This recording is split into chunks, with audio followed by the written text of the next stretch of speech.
I'm very excited to introduce Keven Necessary. Keven Necessary is an award-winning editorial cartoonist from Cincinnati. He was the editorial cartoonist for WCPO TV in Cincinnati and the Cincinnati Enquirer, and currently draws weekly, oh, that's the wrong thing. Haha, weekly cartoons for Perspective. It's a little bit of a mouthful. Yeah. I didn't come up with it. Okay. On Substack, which I think is the place to be right now. Yeah. Yeah, it is. His work has been published in USA Today, Political, and The Week. Keven is the vice president of the Association of American Editorial Cartoonists and the manager of the John Locher Memorial Fellowship, which he will now introduce the John Locher Memorial Fellow. This is Alexandra Bowman, if you would like to just give your bio. Yeah, absolutely. Well, hi, everybody. Thank you so much for being here. My name is Alex Bowman. I'm 24. I'm so grateful to be here. And by here, I also mean a profession that seems to be led by people with many, many more years of experience in this than I have. And I'm so grateful that I've been deemed worthy despite my fraction of years of experience. So thank you so much for the opportunity. I guess I've been doing political cartoons for about 5 or 6 years.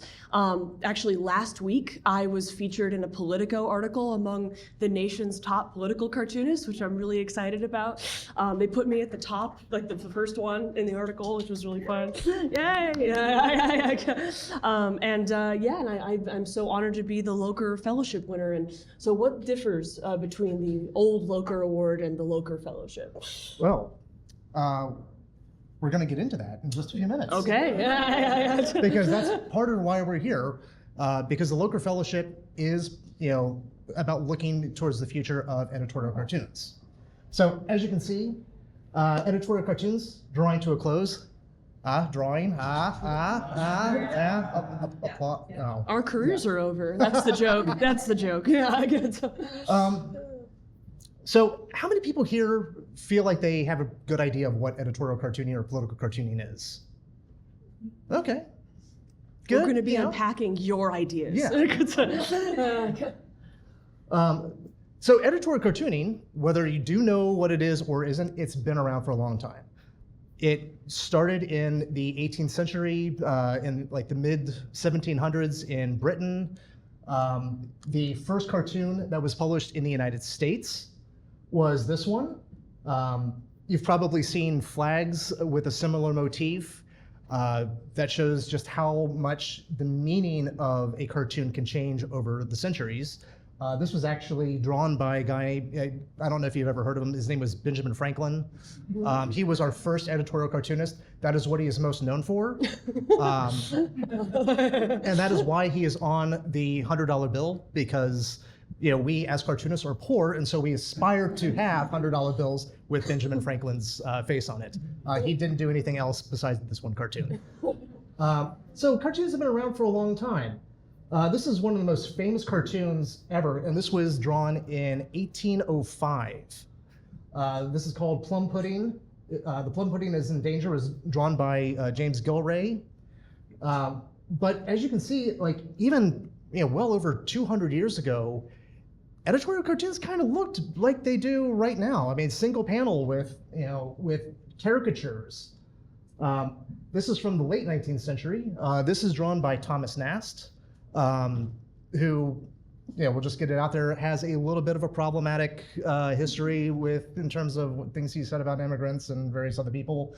But he's also considered the father of editorial cartooning in the United States. A lot of the things that he drew are now still in existence, like the Republican elephant, the Democratic donkey. His birthday is also on September 27th, so that was, Oh, it's Kevin's birthday today. Yes. And then, once you get into the 20th century, cartoons get a little bit simpler, but still very effective. This is Herblock. Herblock was the editorial cartoonist for the Washington Post for the majority of the 20th century. And he retired in 2001, which is the same year that he died. But Herblock's real claim to fame was that he was a famous opponent of Nixon's, and Nixon absolutely hated him.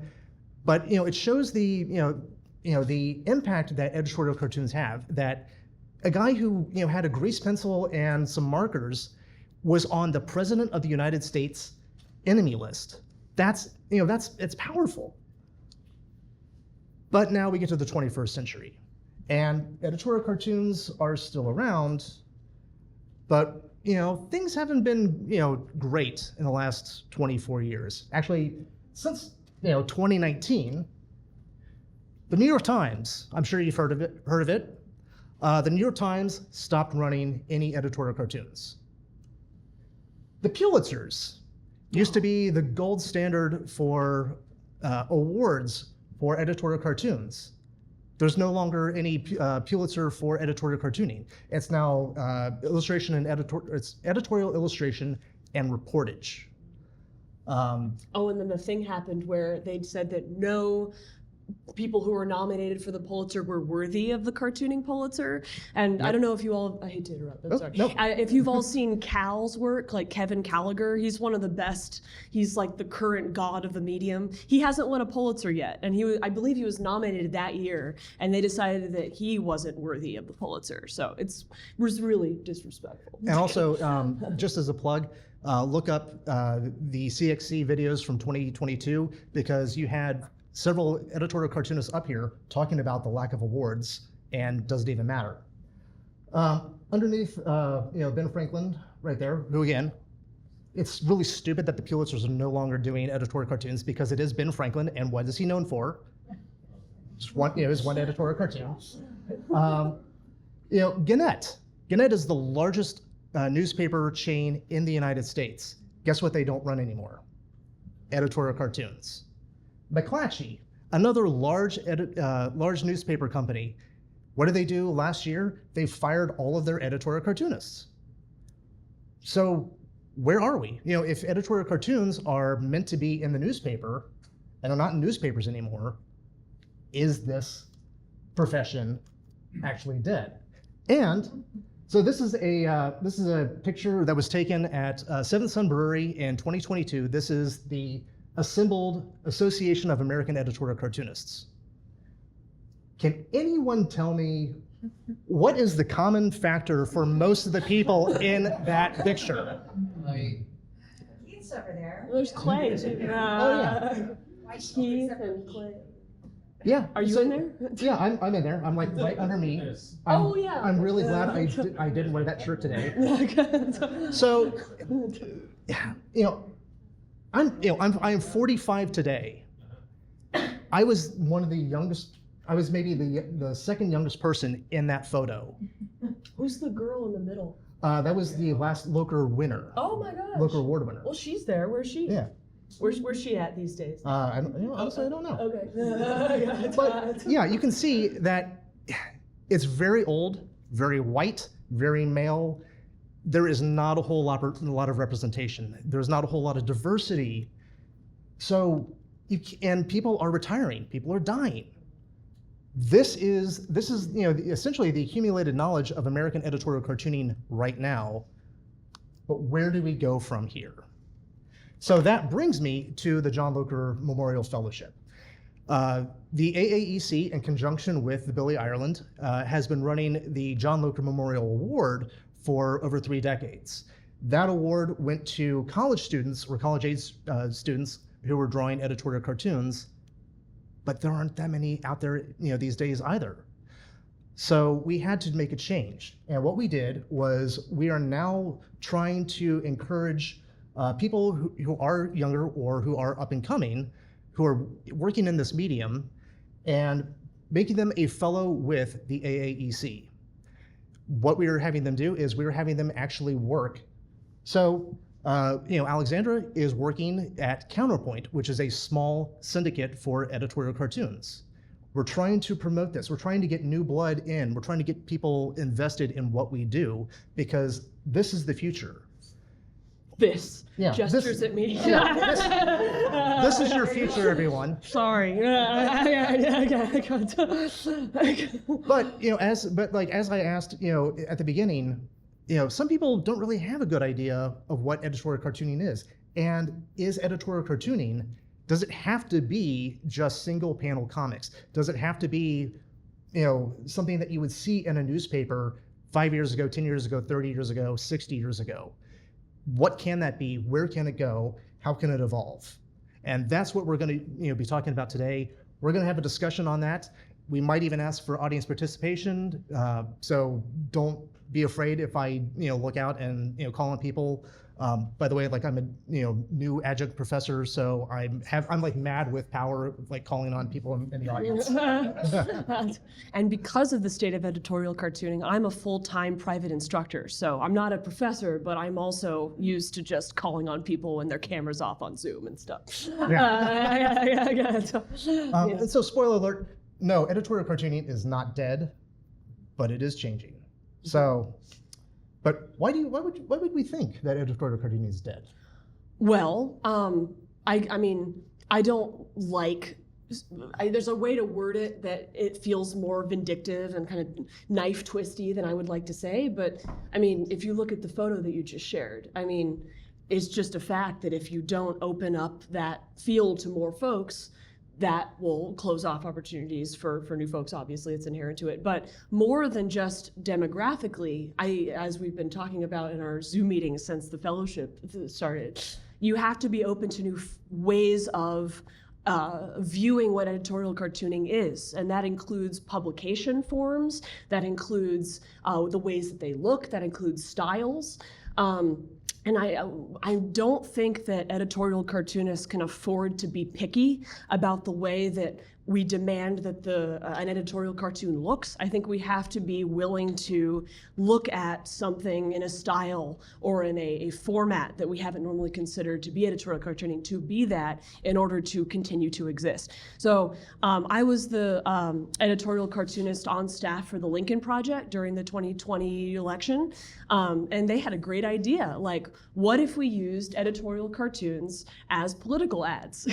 So, they didn't have them on TV or anything, but they had them on Twitter. And when you're used to seeing like a photo or like a still image of an attack ad against somebody, you'll see that like not endorsed by any candidate or candidates committee. So they just had me put that in the bottom of a cartoon instead. And I think, that was a great idea and a huge support to our field. Like they saw that this was a field for people to have opinions and illustrate them somehow, and decided to give me an opportunity to do that.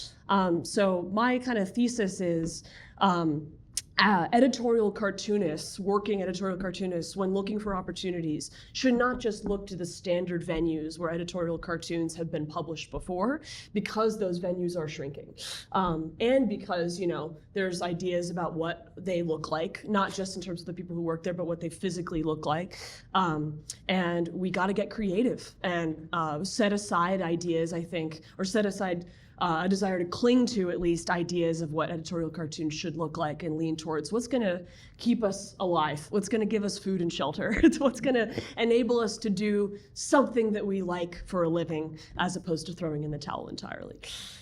And and from my perspective, I was working in traditional media for much of my career. No, that's no longer the case. So my cartoons are now primarily published through someone's Substack. And it's very similar to what Alex was saying, where this is not a like a big media company. This is someone's private Substack, but he has a wide audience, and so he's become my publisher. That is something that I don't think anyone would have thought about 5 years ago, 10 years ago. So it's forcing me, as one of the old men up there. It's forcing me to start thinking like, okay, where do I go for my kinds of jobs? So, with our Zoom calls, we were talking about like what opportunities are out there. What have you seen? From what I've been able to tell, like, I don't think webcomic artists are getting a lot of money for what they do, but there certainly are a lot of webcomic people. Like I was just tabling at SPX not last week, but the previous week. It was packed in there. It was hopping. The energy was off the charts, and it was full of young folks. And like 80% of the work was political in some way, or at least leaned towards discussing social causes. And they're doing cartoon character art that with a message, which in my mind is kind of the essence of what political cartooning is. So in my traditional editorial cartooning in a newspaper with certain art styles is probably disappearing to some degree, but there's a version of it that ultimately I think is barely different in terms of the practical impact of the work that's sitting right there. So if we just open our eyes a little bit to welcoming in people of different art styles and less so new perspectives, I think, I'm not sure, with deference to people who've actually been there, I'm not sure the new perspectives thing is the issue. I think it's a stylistic thing, and this is a way we've always done things sort of issue. Because there's lefties in the papers as the main perspective editorial cartoonist. I'm not sure that it's lefty perspectives that are the problem. I feel myself blushing. I'm like, oh no, I hope I'm not wrong. But I think it's about what the cartoons look like and what the formatting looks like. I was just watching that documentary about Bill Watterson and how, I don't know the timeline exactly, but I think post 1991, when he took a sabbatical, he came back and said, I'd like more space. Correct me if I'm wrong. And they were like, that's crazy. Why would you want more space? Why would you want to change the format of what it looks like? But then when they let him, his cartoons were gorgeous and got so much positive reception and delighted so many people. So we just need to change or not just change, but broaden. No one has to go. No one has to lose any jobs. This is about adding. It's not replacing what we view an editorial cartoon as. What are these things called, jobs? I know. Yeah. Yeah. But that's core. Like, I'm not suggesting we replace anybody or kick anybody out. Art is about expression, right? I mean, that's what I tell my college essay clients to not say, because it's boring and basic and vague. Like, it's about more than just expression. What is it for you? But at its core, it's about saying things that you believe in. And that's not always going to look the same in terms of art style for everybody. So, yeah. Well, and I think that you're bringing up a good point, because in my head, and just from my own training, and not that there's like training for being an editorial cartoonist, you just kind of fall into it, or you're just unlucky. But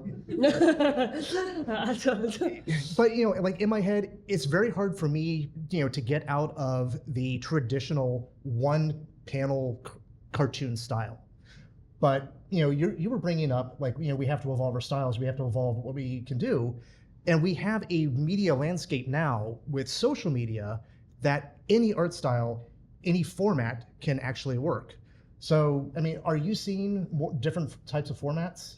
Yeah, I mean, I'm seeing, beyond just on social media, in in-person events like SPX, I'm seeing zines. I'm seeing, on social media, I'm seeing kind of multi-panel swipeable comics.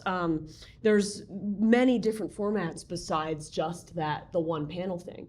And I don't want to say all this and then have you all go and look at what my work looks like. I do the one panel stuff. I'm not really currently pushing the boundaries myself. That was like last week, I think.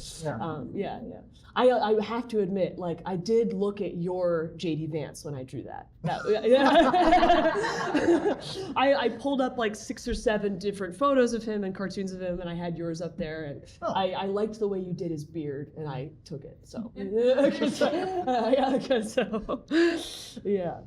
But yeah, so and I think that's that's something that we need to explore, and we need to be open. So there are still people from the older guard, like Antoneus, who does animated GIFs with her cartoons.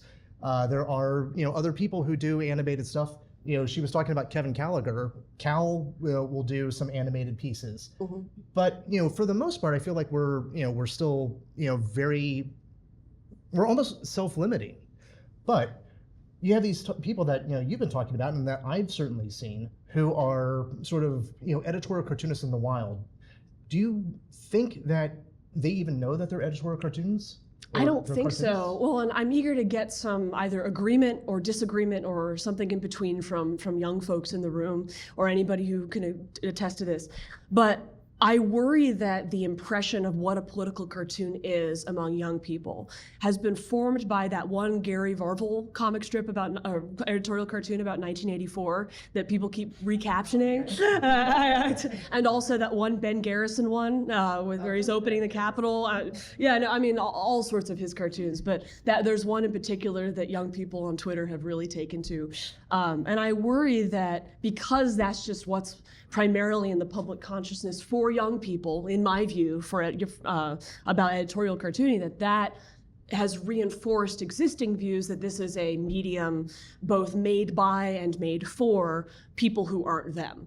And so I'm concerned that young folks, young artists who have something to say and also can draw are not putting two and two together, which they should be doing, but the kind of pool that they're swimming in is not making it easy to put them together. Right.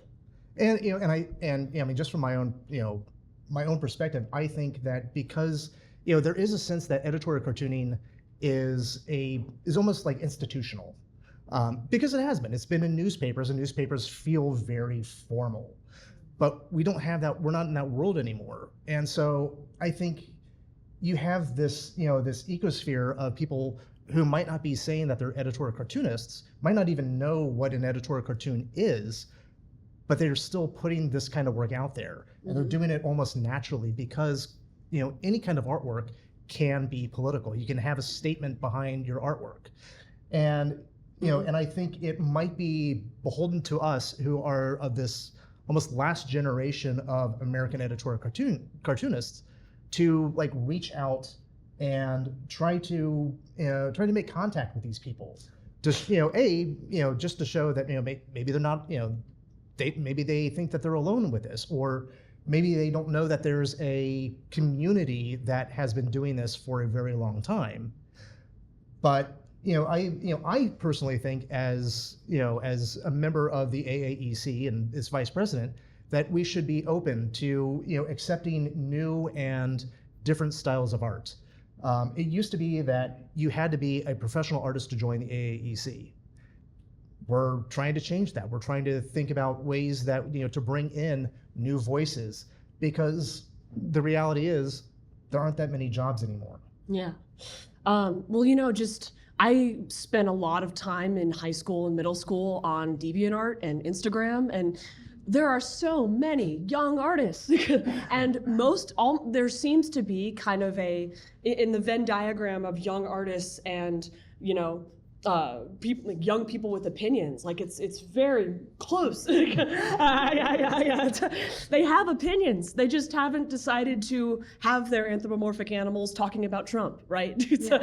So I just put clothes on my donkeys and elephants one day and realized I could be a political cartoonist. So how many cartoonists do we have in here? Like, okay, how many of you, whether you were really thinking about it or not, have put opinions in your work? It doesn't have to be an opinion, like a president. Now you've done that. Did you think? And there was, I don't know if the camera saw it, but there was, a good, I'd say a quarter of the room, had their hands up. Did you consider yourself an editorial cartoonist? Maybe. And this is important to us because I'm actively raising my competition by making this point, right? But seriously, I mean, we were just talking about this too. If we want to keep the field alive, I think we need more voices, right? I don't think that this tiny little group of us can do this alone. So hop into hell with us. Yeah. Make our lives better, please. But we're doing this kind of art, but it is a job, and it's been a job for hundreds of years, but jobs are scarce. So, how do we even make a career out of this?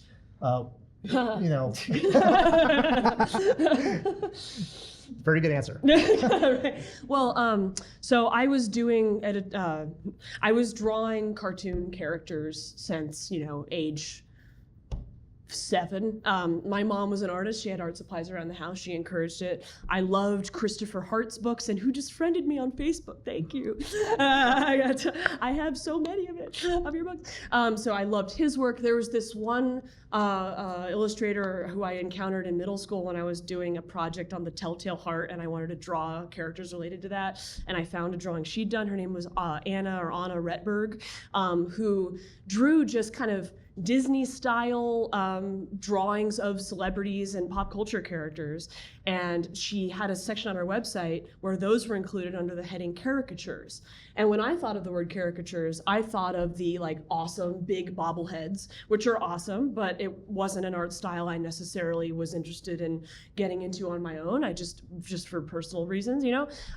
And I was just so excited to think like, oh, if I just draw these characters in a style that I'm more familiar with, that can be caricatures too. Awesome. So I went and started to learn how to, adopt a library of nose, eyes, hair styles and put those in my own work. And now I can say I'm a caricaturist. And anyway, so I was just kind of drawing other people's characters and one-offs of characters with no backgrounds for a really long time.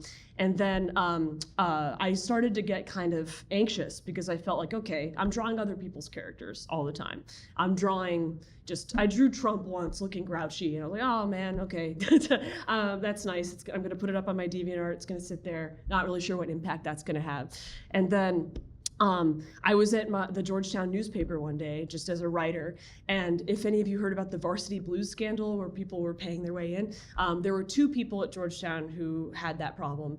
One of them was a young man who did not know about it. I feel really bad for him, but he had to leave Georgetown. He was the cartoonist at the time when I was there. So he got kicked out, and then they were like, can anybody draw here? We need a cartoonist. And I was like, oh, you've been doodling in the office all the time. So I got to do that. And so, I'm telling people, it's so obvious that you should put 2 and 2 together. I didn't, somebody else, like a sophomore did for me. And my parents had suggested it for a while, but I hadn't thought to do it on my own, until then, seriously. So I would encourage you to just think about how you could draw things that you already like drawing to illustrate an opinion that you have, and not to preempt something on the question list, but when as a potential or current editorial cartoonist, you're looking for opportunities, look for places where opinions are already being published. Like there's writing and op-eds going out in all sorts of places, Substacks, formal publications, all sorts of places. I also write extended think pieces. I've been writing theater reviews for DC Theater Arts, like DC's premier performing arts publication, for 3 years now. I do the too long article thing too. I don't know how many people are reading until the end. Like I just started getting serious about my Substack, and my read-through rate is so low. You're talking to cartoonists. We don't read unless there's pictures. Right. Well, and that's the thing. Like I don't want to just say, well, people don't read. I'm worried about making that generalization, but I'm concerned that people might not be fully digesting the complex points that writers are making. So I think we can be idealistic about how people should read and should be willing to engage with much longer form pieces of media all day. Let's look at what's happening to people's brains because of phones and be honest about what people are actually going to spend time digesting. And so, I think editorial illustration, editorial cartooning is an ideal medium for meeting that problem. Yeah. Well, no, there have been studies that have been done on about social media, and I think the average time that someone will take in an image is about 3 to 5 seconds at most on social media. So what we're trying to do is we're trying to distill very complex ideas and very complex opinions into a single piece of artwork. Mm-hmm. So, and even that, comes up with its challenges because, if we are evolving to do animation or, longer form comics, how do you keep, that kind of, interest on social media? And that's one of the tricks. We, believe it or not, we don't have the answers for that. We'd like to think we do. Yeah, we'd like to think that we do, but we're that's where we are with editorial cartooning right now. We're taking all of these big ideas and recognizing that, the landscape is shifting. And so I wouldn't want to say like we're grasping at straws, but what we're trying to do is we are having to force ourselves to think outside the box. Yeah. In terms of where do we go to publish? Where do we go to make money? So we've brought up Substack quite a bit. Everyone from like the president of the AAEC on down has started a Substack. Mm-hmm. You started a Substack. I've started a Substack. I'm drawing for someone else's Substack. And I'm really close friends with Clay Jones, who was a really well-known editorial cartoonist, and he was, one of my heroes. I love his style, and he was had a gig with CNN Opinion for a while, and they just got rid of that whole newsletter, and he decided to start publishing on Substack. And I think I saw a really, really high subscriber count from him, and he also recommended mine, and I got a flood of people subscribing to my Substack because of his. So it sure seems like he's doing really, really well. Yeah. I don't know how many readers CNN Opinion was having. I don't want to claim to guess, but it seems like he has a lot. Seems like he's okay. Yeah. I don't know how much money he's making from that, but it bodes well. And you have to think about other places. So podcasts. Could a podcast have an editorial cartoonist? Podcasts use art, when you're in their feed. Why not? Yeah. TV shows. I hear that you have you have like a career goal. I do. Yes. So I have wanted for a while to go into late night TV, another thriving field, right? I just seem to pick only fields to be interested in that are not doing very well. She was born in 1932, by the way. Yes. That's where, Yeah, exactly. And so I founded a late night show in college, and I just published a really long Substack article about my complicated relationship with it, because I might be being too hard on myself. I just look back on it and it was so cringe. And I did, cartoons for that. I drew, and it was George Chancellor. It was like a bulldog. So I drew an anthropomorphic bulldog in a suit, with a microphone in every pose, and put that everywhere. We had illustrations all over the place. I really, really, really wanted to work for very specific shows, and I made that very clear in my marketing for the show. I made my own show in an effort to get a job working for those shows, hoping that political cartooning would be an angle in. I have a lease in New York right now for an apartment that it started a week ago. I'm going to be moving up next week or the following, depending on what happens with me getting a room at Montreal, but we'll see. But anyway, I'm moving up there in hopes of thrusting the political cartooning work and the work I've done in front of those people. So I don't want to use this platform to whine about, not getting emails and applications responded to, but it's a tough field out there. So yes, late night comedy and late night comedy feeds might be a venue for visual satire, but it didn't work for me yet, but we'll see. Right. And I might just be a way for me of getting in the door. I doubt that they'll let me do it for their feeds, because Last Week Tonight used to do editorial cartoons on their Instagram, like in year one, like 2014, and then they stopped pretty fast. But maybe in their quest for relevance, they'll hire another, they'll multiply themselves by another negative number to get a positive number. Right. We'll see.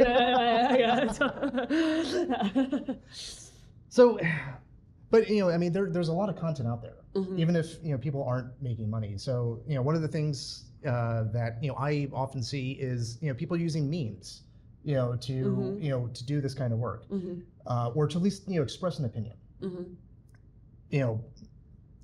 What how do you feel about memes? Political memes. I'm especially. grateful that we have a variety of media for a variety of effort levels and a variety of popularities in different groups. When in doubt, I tend to think that more is better, which in general, I think in terms of getting more people involved and getting more eyes on our work, more is better. But I'm really eager to hear this in the Q&A, because we live in a little bubble to some degree of people. We're like, our career is valuable, hire us, please. We're in that little circle a little bit. But I just look at a handmade piece of art and I give it so much more kind of attention and respect than I do something that you made in like the GoDaddy template app. You know, somebody took time to make that. I just watched a set from Josh Johnson that he published like 3 days ago, and he's like, oh yeah, people really hate Trump. People hate Trump so much that they would draw him, and like he did a whole thing where for 30 seconds he was like, you know, and they're like, I'm gonna come back and get him after this break, you know, and then people are putting in so much effort into these. Yes, and I think that the effort itself, I hope, is bringing more respect and attention to those images. So I mentioned that thing about how I think political cartooning, the visual format for commentary might be the way to meet the instant gratification moment. I think that's true. However, it is instant gratification. And I'm worried that a meme, for most people, will get equal respect and attention and thought as a political cartoon for most consumers. I'm worried about that. I'm very eager to hear your opinion and other people's opinions on that. Well, I mean, you know, my opinion is that, you know, like, you know, yeah, the meme does have that very instant, you know, gratification, and it's very reactionary. Whereas, you know, when I sit down to do an editorial cartoon, I've been reading the news, you know, like all day, and, you know, hopefully like all week, and, you know, and like I'm like trying to get as many, you know, as much information in my brain before I sit down at my sketchbook, and then, you know, from there I'm crafting something. I'm you know, and it's not just, you know, like what's the opinion that I want to like spew out. You know, we're still going through the same process that, you know, a lot of you who are just, you know, comics artists and cartoonists do. Like, we're looking at composition. How does something read, you know, right to left? You know, is it, you know, does it look good? You know, so that it, you know, the opinions are presented. But we're also kind of, you know, in my opinion, we're digging a lot more. We're trying to put our own personalities into the artwork that we're creating. And I don't know if you can do that by just appropriating someone else's photo and then slapping another, you know, slapping some big, you know, text with, you know, in the impact font on top of it. You know, to me, you know, yeah, it can be funny, and, you know, like everyone else, I share memes, but there, you know, there's something missing. There's that personal touch that, you know, I know that I have, that Alex has, that our colleagues and friends have, that, you know, we've spent time considering what we're creating. We've spent time considering the opinion that we have, and we spend hours on each of these cartoons, which allows us to have, you know, to like, I mean, at least for me, it allows me to step back a little, you know, and I'm not just reacting. I can put some thought into it. Yeah, well, and I think they are putting time, just almost none. Yeah. and that's the thing I'm really worried about, is I do believe that time spent considering and designing and making a character look a certain way to make a point, I believe that does matter, but I don't know how much more that matters for the amount of time we spend and the amount of hell we have to get through to get noticed. And you know, the fact that I feel the need to do panels like this to prove my relevance, like, is it helpful? Is it necessary? We can't answer that. No. You know, Clay Jones hates memes, and he made a big point about it, like, because he thinks they're taking his job, and he thinks they're taking our jobs to some degree, and I'm inclined to agree. But there is value in democratizing it, but it's almost impossible to tell what amount of value, because it's hard to ask the people who were concerned about reaching for their opinions, because often they are interested in the instant gratification stuff. So I'm doing this weird mix of like intense elitism and like I crave the respect and opinions of people who I think I'm better than. It's like a weird intersection. So, and you know, and as editorial cartoonists, we do believe that we're better than everyone. Yeah. So, yeah. And misery loves company, right? Right, Yeah. So, yeah. But you know, I think that is a good point. That, you know, we are trying to justify ourselves, and it's a hard thing to do, to try to justify ourselves when, the platforms that traditionally ran editorial cartoons no longer seem to appreciate what we do. So, that's where we kind of find ourselves. And could you remind me, is that 10 minutes before the Q&A or 10 minutes? That's 10 minutes. You have 10 minutes left entirely. All right. Oh no. Yes. Okay. My job to be a buzzkill. Okay. No. Or That's is there our like job too. so like a subway nearby where we could take everybody? Yeah. Okay. The restaurant or like the place? Either. Both. So how do we evolve? I think we first get more cartoonists on board, because I think the issue is our current little cohort of cartoonists is too small to be taken seriously. So when you have the AAEC publishing things against the Pulitzer board saying like, this is a disgrace to the field of editorial cartooning, they're like, what, the two of you? Like we need more people to stand on our own first.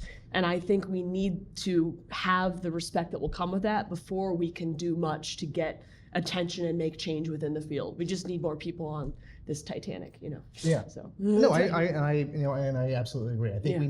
we need to be opening up. We need to be, reaching out to, places like this and people like you that, this is still something that is relevant. Of course, we find it a lot, we find it very important because we're in it, but we want to find ways to make you feel that this is important too. And, this is the portion of the program where we are opening it up to any questions, comments. Yeah. Yes. It's not the question that I was going to ask from last night. So Okay. anyway, I'm doing Substack and I'm on there and I love it. I'm kind of addicted to it. Yeah. And I do follow some cartoonists in, you have the free tier and the paid tier. And as you said, this is a good income stream for cartoonists. Well, so No. You mentioned that, and I'm kind of curious about if you're an editorial cartoonist and you start a Substack, generally your cartoons are kind of the first thing that you see. And so you don't really need to go, you can't really do hey, scroll down and get more things. And then Ruben Bowling, I think, has said, well, if you subscribe, you could have gotten this cartoon 3 days earlier. And I'm like, oh, that's fine. I'll just wait. So I guess the question in a roundabout way is, oh no, are you gonna make me? Are you gonna make me say the thing on camera that I told you last night, where you don't need to subscribe to Counterpoint paid? Just look at my Instagram 3 hours after it's published. Are you gonna make me say that to everybody? We're adding value as cartoonists to their Substack, so that it's not just getting cartoons, that it's more than that. So there's a benefit to subscribing other than just, hey, I like this person's work, I want to support them. But there's something there that gives you added value. Sure. Well, and I want to clarify too, and you have much more experience with making money from. I have no experience making money on Substack. You have experience. There are people with lots of subscribers and concrete paid subscriber bases who apparently are willing to pay cartoonists, but to start from scratch as a cartoonist is not a method of making money on Substack quickly. It's not. Yeah. So what's your insight on that? Well, I don't want to answer your question specifically. I just wanted to correct myself. I mean, so what I do, and I'm putting my work on someone else's Substack, but every week, not only am I drawing my cartoon, I am then putting up, for the paid subscribers, I'm putting up the rough sketches I did the previous week, because I always submit 3 to 5 different rough sketches on different ideas, and then I write a weekly column where I not only discuss the the issues that I'm talking about in these cartoons, but I go through my creative process. Why was this cartoon chosen over another cartoon? And a lot of times, when I'm working and coming up with my roughs, I'm just kind of vomiting out ideas. So I know that a lot of the ideas that I'm coming up with aren't really great, but sometimes they are. And so, I use that, that's the added value that I'm coming at. I'm trying to provide, more in-depth commentary, and I'm also trying to provide a look behind the scenes at my process and why I chose to do something. And I think that adds value. But also, one of the things that is sort of imperative on us as cartoonists is, because we don't have those institutional platforms anymore, we have to be selling ourselves. We have All to the be time. all the time. That's right. So someone like Clay Jones is selling himself all the time. And you have to do that. You have to come up. You have to be your own marketer. And I'm sure with a room full of comics creators, that very well yourself. You're constantly selling yourself. You're constantly speaking in front of people, and you're asking people to help you keep the lights on. That's what we're doing too. Like I mentioned, I'm a full-time private instructor. It's like 40% college essays, 30% regular writing, and so you said 40, 30, so 30% drawing, and maybe like an 5% resumes somewhere in there. And that is, how I'm keeping the lights on. I am going to get prize money through the Locher Fellowship, and that is the only money I'm going to be getting through editorial cartooning this year. I'm not, editorial cartooning does not pay in general. I'm not getting paid for Counterpoint. I'm going to get the prize money, and that's kind of what I'm considering the salary for Counterpoint. I hope I'm allowed to say that, but I feel like it's a really important illustration of the point. We've got 5 more minutes. Anyone else have any questions? Yeah. For the organization around editorial cartoonists Mhm. and how you interact with each other and such, is there and I know anything that we're all kind of doing is sort of adding more unpaid labor or more efforts, but is there a gentle outreach role to the younger cartoonists that you're seeing who maybe don't understand that they're editorial cartoonists, but is there someone who can kind of reach out to them with a little bit of an email and just be like, hey, we admire your work and we would love to invite you into this. Would you be interested? I know for my sake, when I was making my comic as a web comic situation, Sheena Wolf reached out to me with Anders McNeil and was like, we would love to develop it for newspapers. That was a dream of mine since I was a child, and I was of an age at that time where I was like, that's still happening? Yeah. Oh, and this is... And I didn't know, and I think if you had, and again, we're all adding extra roles and extra arms on the octopus of trying to keep comics alive. But if someone had a gentle, we love your work, this is our organization, we would love to invite you in, we want to keep this going and we need new people, makes them aware of it, and also when you get that kind of compliment, you put yourself into the work too. Mhm. So it's more energy and the more kind of growing the numbers a little bit. Yeah. Yeah. Well, maybe. First off, everybody, this is Georgia Dunn who makes Breaking Cat News. Yeah, you should follow her work. I also love cats with microphones and suits. If I may, I did a tiny editorial week in Breaking Cat News when Gannett Papers took all the women out of the country. Oh, And wow. I kind of panicked because for a moment, no news organization in America was covering it. And then I realized, oh, I run the tiniest news organization right in the Well, the strip's about cats who are reporting on stuff in their house. Yeah. I took the numbers and I explained that Gannett kicked out every woman in America. They left in Lynn Johnson, which I love her work too, but we were all gone. And then the Washington Post picked it up and did an article on us, and so I'm proud of that. Yeah. But putting those opinions in somewhere. Yeah. Yeah. Well, I mean, and I don't mean to cut you off. No. But I definitely do want to say something because I have a personal story about why that method would work. But please continue. But that's kind of what we're exploring here with the Locher Fellowship, which is we knew that we had to evolve this this award, so we've turned it into a fellowship. But one of the things that we are trying to do, and we're this is the ground floor right here. So we are trying to come up with how we reach new people, and it doesn't just have to be young people. It can be anyone anyone who is aspiring or up and coming. And so Alex, after her term as the fellow is up, she is staying on as an advisor for the Locher Awards and for AAEC. And so we're going to continue having this conversation. She will be instrumental in finding the next Locher fellow. And what I ideally would love to do is to build a network of people that maybe they're not the actual fellow, but what we can do is we can go and we can bring these people into the fold. We can start, reaching out, like you said, and saying no, you are one of us. I'm thinking almost like a different kind of National Cartoonist Society, because the editorial cartoonists, like, y'all are on the front lines of. Yeah. That's how I There's a always book like that AAEC published called Yeah. Frontlines. Yeah. Yeah. It really, and I think that there was uniting that kind of work. Yeah, well, Having the fellowship is awesome, like very, very awesome, but also like 100%. Well, Yeah. and to your point, like, after the Lincoln Project thing, like my contract was revised in June 2021, and I did some work for the John Kasich Climate Organization World War Zero for a while, and then that kind of disappeared. And that was May 2022. And after that, like, I sent out so many emails that I'm imploring you all to send, like, please, let me do cartoons for you, let me do cartoons for you. And I did so many of those emails to no response that I just kind of gave up on political cartooning as something of benefit for me. I decided it was over.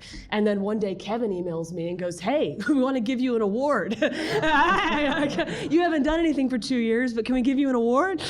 So I'm those kinds of that kind of outreach is crucial, and like when stoking that fire. I wouldn't be here. Yeah.